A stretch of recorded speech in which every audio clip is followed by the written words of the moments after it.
Now, welcome to Super Tuesday 2020. 14 states, one territory, more than 1/3 of the Democratic delegates at stake. 4 candidates on the debate stage fighting for their political lives. By the end of the night, the data is going to be harder to digest than a carnival hot dog. So here are 5 things to look out for. Number 1, drill down on turnout.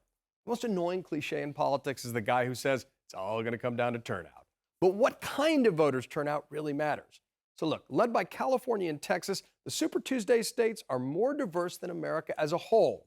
In Nevada, Bernie Sanders won 50% of the Hispanic vote. Biden won 61% of the black vote in South Carolina. We'll see if those trends continue. Likewise, Bernie Sanders has been cleaning up with the youth vote, while Biden's strongest support has come from older voters. That's a political truism that old people vote. Will the youth turn out for Bernie in big numbers? Here's a benchmark. Barack Obama won 57% of voters under 30 on Super Tuesday 2008.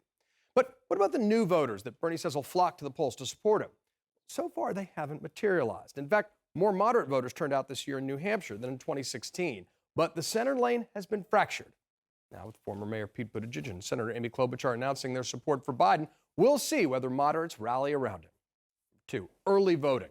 Look, 2 million people have already cast their vote in Super Tuesday states as of a week ago. And those voters will have totally missed out on Biden's momentum out of South Carolina. And if they voted for Mayor Pete or Amy Klobuchar or Tom Steyer, there's going to be a tear in their beer.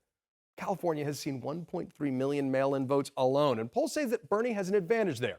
That's despite Mike Bloomberg spending more than $56 million on ads in the Golden State. But it is very possible that we won't know the California delegate split until well after the polls close. I mean, well after. In 2016, it took over a month to count all the mail-in ballots. Number 3, who wins the swing states? Out of the 14 Super Tuesday states, only Colorado, Virginia, North Carolina, and Minnesota are considered swing states in the general election. And all of these have some form of open primaries, meaning that independents can vote. A strong showing in swing states with independent voters could be a real indication of what candidate is most competitive in the fall. Number 4, home state advantage? Elizabeth Warren is fighting to win her home state in Massachusetts against Bernie. She's been campaigning hard in the Bay State. But if she can't beat Bernie at home, her path forward is much murkier than it is already. Finally, number 5, it's all about the delegates, people. Democracy is to some degree literally a popularity contest. But unless a candidate clears 15% of the vote in a given state, they're going home empty-handed.